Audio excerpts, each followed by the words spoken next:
Last month, both the Democrats and the Republicans held their national conventions. One of the major differences between the GOP was that they didn't have a national policy platform. Interesting choice. Instead of adopting a new set of goals, ideas, and policy strategies, the GOP decided to have the convention underscore their, quote, enthusiastic support of the president.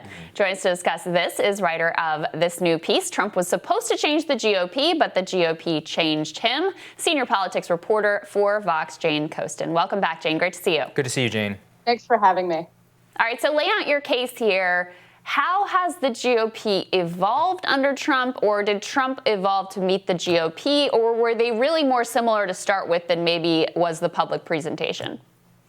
I think it's a little bit of all three, but I would argue that there's been a sensibility over the last couple of years that the Republican Party has in some ways shifted radically to become more Trumpian. And I think that you could make that argument stylistically. Certainly, NRCC emails have gotten way more aggressive under Trump, as anyone who receives those emails they are out of control. That's true. Yeah. They are wild. But I would also say, though, that what Trump's biggest accomplishments over the last couple of years is a massive corporate tax cut. The wall remains unbuilt, even though the wall perhaps should not be built. And so I think a lot of what we saw in 2015 and 2016, and I've talked to conservatives about this, and they make the same argument about Obama, is that a lot of people projected onto Trump their greatest fears and greatest hopes, their greatest aspirations. And so if you saw Trump as the deliverer of a populist ideology, especially someone who was willing to make the entirely popular case, we should have health care for everyone, then Trump was your person. He was an ideal vehicle for those particular policy prescriptions. But that's just it. They were policy prescriptions. They weren't policies that he was actually willing to get through Congress. And let's keep in mind that Trump had essentially control of the White House and Congress until 2018. And at no time was there ever okay, now is when we're actually going to have infrastructure week conversation. I think Trump was cognizant that the upper echelons of conservatism, the Heritage Foundations, the Catos, the AEIs, they were not responsive to what rank and file Republicans were thinking. Republicans were saying, we want the government to do more. We want the government to take on more on behalf of working families.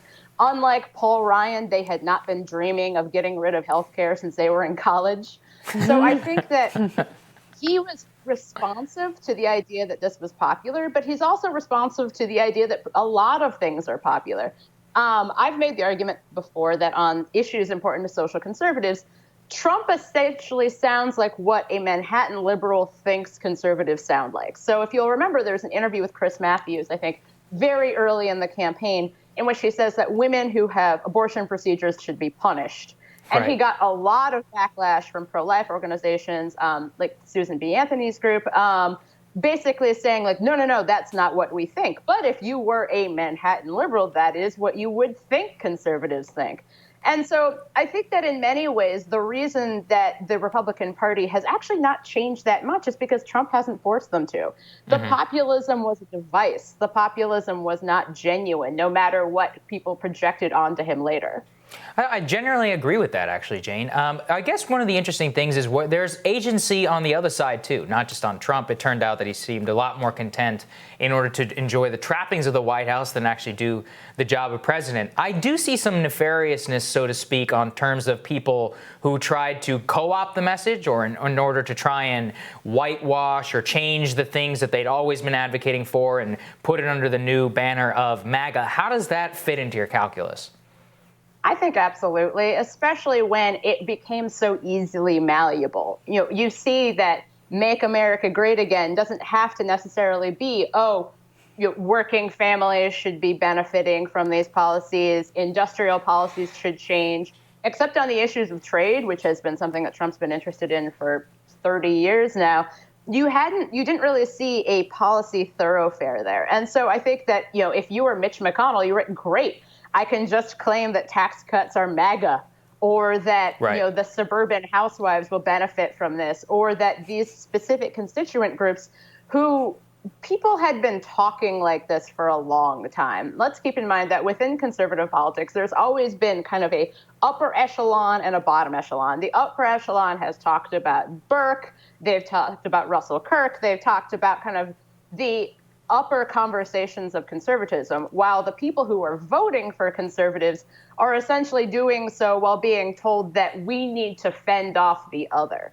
I'm going to use the term reactionary, and I know that that has a very specific negative connotation, but I mean it to mean that it is a reaction to something else happening. Mm-hmm. If you see progressivism as a movement that is meant to progress forward, conservatism is a means of stopping that. The famous William F. Buckley quote, standing athwart history yelling stop. But it turns out a lot of conservative voters who think of themselves as being rock-rib conservatives actually really want the government to do things for them, especially right now, especially over the last couple of years since the economic crisis of 2008, 2009, that for millions of Americans never really ended. And so what you saw in Trump is that unlike Ted Cruz, unlike Marco Rubio, Trump recognized, or the people around him recognized, that saying that the government should be doing more things for you is a popular message. If you tell people we're going to get health care for everyone, we're going to simultaneously be the best friend to LGBT Americans and the best friend to evangelicals, that's a popular message because it makes everyone happy, sort of. So I think that a lot of people have co-opted this message.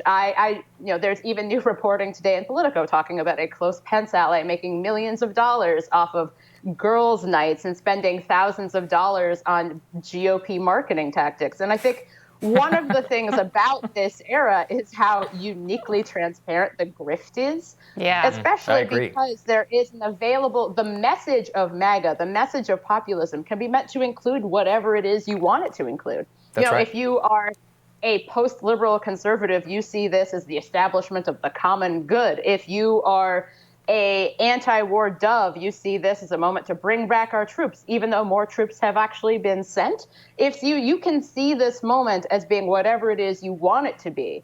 And so much of this, I think, is the Republican Party not having to change. The Republican Party at no point had to widen the tent or appeal to anyone new, or even now you're seeing that Trump's campaign advertising has been heavily focused on Fox News, as if Fox News isn't adequately Trump popular.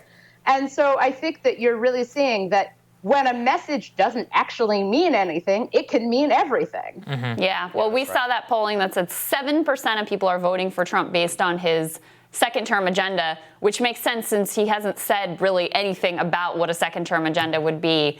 Fascinating insights on all of this, Jane. Thank you so much. Thank you, Jane. Thanks so much for having me. Mm-hmm.